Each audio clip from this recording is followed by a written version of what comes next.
नमस्कार, मैं हूं शिवांगी द्विवेदी आपके साथ और आज बात करेंगे एक ऐसे विवाद की जिसमें एक तरफ है अंतर्राष्ट्रीय फ्रेम वाले रेसलर द ग्रेट खली और दूसरी तरफ है सरकारी सिस्टम के अफसर, तहसीलदार और राजस्व विभाग।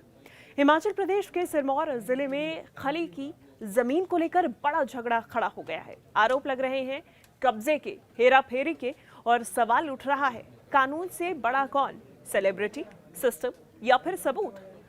इस वीडियो में जानेंगे कि ये पूरा मामला आखिर है क्या, खली क्या कह रहे हैं, तहसीलदार का पक्ष क्या है, जमीन नंबर 6 और 8 का चक्कर क्या है और आम लोगों के लिए इस केस में क्या सीख है। तो चलिए शुरुआत करते हैं। अब सबसे पहले आप जरूर देखिए, क्योंकि आखिर में समझेंगे कि ऐसे जमीन विवाद में आम इंसान को क्या क्या ध्यान भी रखना चाहिए, तो ये आपके लिए भी काम की है। तो चलिए सबसे पहले समझते हैं कि ये विवाद शुरू कैसे हुआ। देखिए, हिमाचल प्रदेश के सिरमौर जिले के पावटा साहिब क्षेत्र में द ग्रेट खली की जमीन है, जो कि सूरजपुर और बटा मंडी के पास बताई जा रही है। खली का आरोप है कि सुनियोजित तरीके से पावटा साहिब के तहसीलदार और कुछ प्रॉपर्टी डीलर उनकी जमीन पर कब्जा करवाने की कोशिशें कर रहे हैं।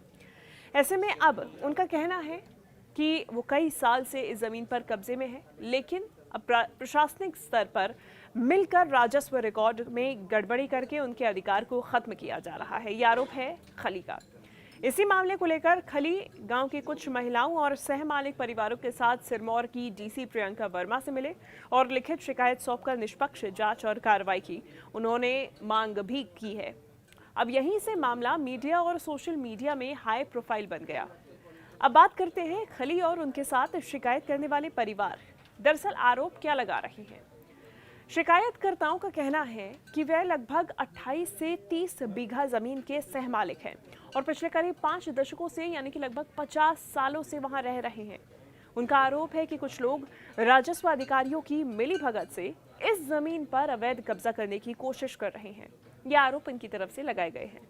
उनके मुताबिक 20 मई 2025 को पहली बार कुछ लोगों ने जबरन जमीन पर घुसकर कब्जा करने की कोशिश की, लेकिन गांव वालों और महिलाओं ने मौके पर पहुंचकर उन्हें रोक दिया। शिकायत में कहा गया है कि ये कोशिश यहीं नहीं रुकी। दूसरी घटना 18 जुलाई 2025 को हुई, जब फिर से जमीन में घुसने और कब्जा करने का प्रयास किया गया। इन लोगों का कहना है कि जमीन शुरू से ही उनके कब्जे में है, फिर भी प्रशासन की कार्रवाई ऐसे हो रही है जैसे वे ही गलत हों। सबसे बड़ा आरोप यह लगाया गया कि राजस्व अधिकारियों और कुछ निजी लोगों ने मिलकर राजस्व रिकॉर्ड में हेरफेर की कोशिश की, वे भी बिना सही कानूनी प्रक्रिया के। ऐसे में शिकायतकर्ताओं का दावा है कि उनके पास जमीन से जुड़े सारे जरूरी कागजात हैं, जो वे कभी भी दिखाने को तैयार हैं और प्रशासन अगर समय पर दखल नहीं देगा तो आगे भी कब्जे की ऐसी कोशिशें चलती रहेंगी। अब सुनते हैं कि इस मामले में घिरे तहसीलदार पावटा साहिब यानी कि ऋषभ शर्मा क्या कह रहे हैं। इनका कहना है, उन्होंने मीडिया और रिपोर्ट्स के जरिए साफ कहा है कि द ग्रेट खली के सारे आरोप बेबुनियाद हैं और तथ्यात्मक रूप से गलत हैं। तहसीलदार का कहना है कि खली ने जो जमीन असल में खरीदी है वे बटा मंडी के पास खाता या जमीन नंबर 8 है, लेकिन विवादित कब्जा जिस जगह पर हो रहा है वह करीब 38 बीघा जमीन खाता नंबर 6 की है, जिस पर खली और उनके लोग बैठ गए हैं, यानी कि पोजेशन ले लिया है और वहां बाउंड्री वॉल तक बना डाली है। उनका ये भी आरोप है कि विभाग ने कई बार खली से कहा कि डीमार्केशन यानी कि सीमांकन करवा लो ताकि साफ हो जाए कि आपके नाम की जमीन कौन सी है, लेकिन खली एक भी बार डीमार्केशन के लिए उपस्थित नहीं हुए। तहसीलदार का कहना है कि पिछले 50 दिनों में खली की तरफ से कोई भी वैलिड डॉक्यूमेंट राजस्व विभाग को नहीं दिया गया, जबकि मीडिया में सिर्फ आरोप लगाए जा रहे हैं। ऋषभ शर्मा ने साफ कहा है कि अगर जमीन आपकी है तो सबूत दीजिए, कागज दिखाइए, कोर्ट से आप स्टे लाकर पेश कीजिए, लेकिन सिर्फ सेलिब्रिटी होने के दम पर दबाव बनाना उचित नहीं है। उनका बयान ये मैसेज देता है कि सेलिब्रिटी होना किसी को कानून से ऊपर नहीं बनाता है और प्रशासन अपनी प्रक्रिया के तहत ही काम कर रहा है। अब जरा देखते हैं कि कानूनी स्थिति आखिर वाकई में है क्या और केस यह कहां खड़ा होता है। तहसीलदार के अनुसार ये मामला नायब तहसीलदार पावटा साहिब की कोर्ट में चल चुका है और 25 मार्च को इस पर फैसला भी दिया गया है, जिसका मतलब है कि राजस्व स्तर पर यह सिर्फ भावनात्मक विवाद नहीं है बल्कि एक कानूनी केस भी है। एक और खली और शिकायतकर्ता परिवार ये कह रहे हैं कि वे सह मालिक हैं, पुराने काबिज हैं, उनके कागजात सही हैं। दूसरी ओर तहसीलदार का साफ दावा है कि जमीन का खाता नंबर 8 खली ने खरीदा है, लेकिन वे खाता नंबर 6 पर कब्जा करके बाउंड्री वॉल बना रहे हैं और असली मालिकों के हक पर अतिक्रमण हो रहा है। तहसीलदार ये भी कह रहे हैं कि अगर खली को लगता है कि विभाग गलत है तो वे सिविल कोर्ट में स्टे ऑर्डर लेकर आएं या फिर राजस्व रिकॉर्ड में गड़बड़ी का ठोस सबूत दिखाएं, लेकिन सिर्फ प्रेस कॉन्फ्रेंस या फिर बयान से कानूनी स्थिति नहीं बदलती है। इधर शिकायतकर्ताओं और खली का यह आग्रह है कि डीसी स्तर पर निष्पक्ष जांच हो, ताकि अगर राजस्व रिकॉर्ड में कभी कोई हेरफेर हुई हो तो वह उजागर हो सके। अब इसे आपको हम सरल भाषा में समझाते हैं कि ये जमीन नंबर 6 और 8 की कहानी क्या है, क्योंकि यहीं से ये पूरा विवाद जन्म ले रहा है। मान लीजिए आपके गांव में 2 प्लॉट्स हैं, एक का नंबर 8 है, दूसरे का 6 है। आपने रजिस्ट्री से प्लॉट नंबर 8 खरीदा, लेकिन बाद में किसी गलतफहमी, गलत नक्शे या फिर जानबूझ के की गई गड़बड़ी के कारण आप प्लॉट नंबर 6 पर कब्जा करके दीवार खड़ी कर दें। अब रिकॉर्ड में लिखा रहेगा कि आपके नाम पर प्लॉट नंबर 8 है, जबकि जमीनी हकीकत में आप 6 पर बैठे हुए हैं। अब ऐसे में अगर असली मालिक 6 नंबर वाले हैं तो वो शिकायत करेंगे, तो राजस्व विभाग की जिम्मेदारी बनती है कि वो सीमांकन कराएं, नक्शा दिखाएं और बताएं कि कौन कहां तक मालिक है। अब इसी तरह इस केस में आरोप यह है कि खली ने खाता नंबर 8 खरीदा, लेकिन पोजेशन 6 पर है। खली की तरफ से जो कहा गया है उसमें उनका कहना है कि वो बरसों से वहीं पर काबिज हैं और कोशिश हो रही है कि उनको हटाकर किसी और को फायदा पहुंचाया जाए, जबकि तहसीलदार का कहना है कि जो आपकी ज़मीन है उसकी निशानदेही करवाइए, बाकी जो बची हुई ज़मीन है उस पर आप दावा मत करिए।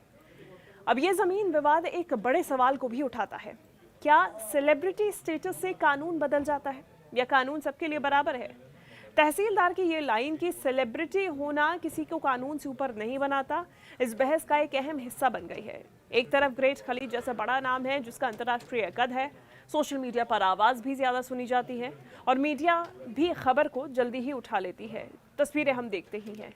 तो वहीं दूसरी तरफ एक सरकारी अफसर का पक्ष है जिसके पास राजस्व रिकॉर्ड, कोर्ट के फैसले और विभागीय प्रक्रिया जैसे औजार हैं, लेकिन पब्लिक इमोशन अक्सर सेलिब्रिटी की तरफ ही झुक जाता है। अब ऐसे केस में ज़रूरी है कि ना सिर्फ मीडिया जो कि पूरा काम किया ही जा रहा है, बल्कि जनता में भी, जो आम जनता है, वो दोनों पक्षों को सुने, आरोप भी और जवाब भी, और अंतिम निष्कर्ष जांच और कागजों के आधार पर निकले, ना कि सिर्फ नाम और शोहरत के आधार पर। अब बात करते हैं सबसे ज़रूरी हिस्से की, यानी कि इस पूरे विवाद से आम लोगों के लिए, यानी कि आपके लिए क्या सीख निकल कर आती है, खासकर ज़मीन जायदाद के मामले में।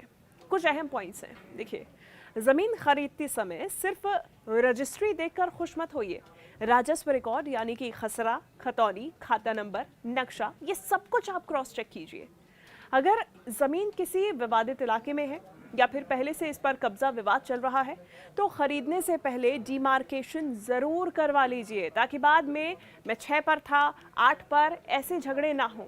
क्योंकि अगर आपने सीमांकन नहीं करवाया तो क्लियर ही नहीं हो पाएगा कि आपकी ज़मीन है कौन सी। कभी भी सिर्फ पुराने कब्जे के भरोसे मत रहिए। कागज़ों में आपका नाम होना ज़रूरी है, वरना कानूनी लड़ाई में मुश्किल आ सकती है। अगर आपको लगे कि राजस्व रिकॉर्ड गलत है या फिर किसी ने हेराफेरी की है तो तुरंत ही लिखित शिकायत करिए, कॉपी अपने पास संभाल कर रखिए और ज़रूरत हो तो सिविल कोर्ट से स्टे ऑर्डर भी लीजिए। और सबसे अहम बात, चाहे आप आम इंसान हो या फिर सेलिब्रिटी, ज़मीन के मामले में आखिरी फैसला दस्तावेज, रिकॉर्ड और कोर्ट ही करते हैं, सोशल मीडिया या भावनाएं नहीं। तो इसीलिए इन बातों का ख्याल रखिए। अब सवाल यह है कि इस केस में आगे क्या क्या हो सकता है। तो देखिए, सबसे पहले तो डीसी सिरमौर के पास जो शिकायत गई है उस पर अगर विस्तृत जांच बैठती है तो राजस्व रिकॉर्ड, पुराने कागज, डिमार्केशन की रिपोर्ट, सब कुछ खंगाला जाएगा।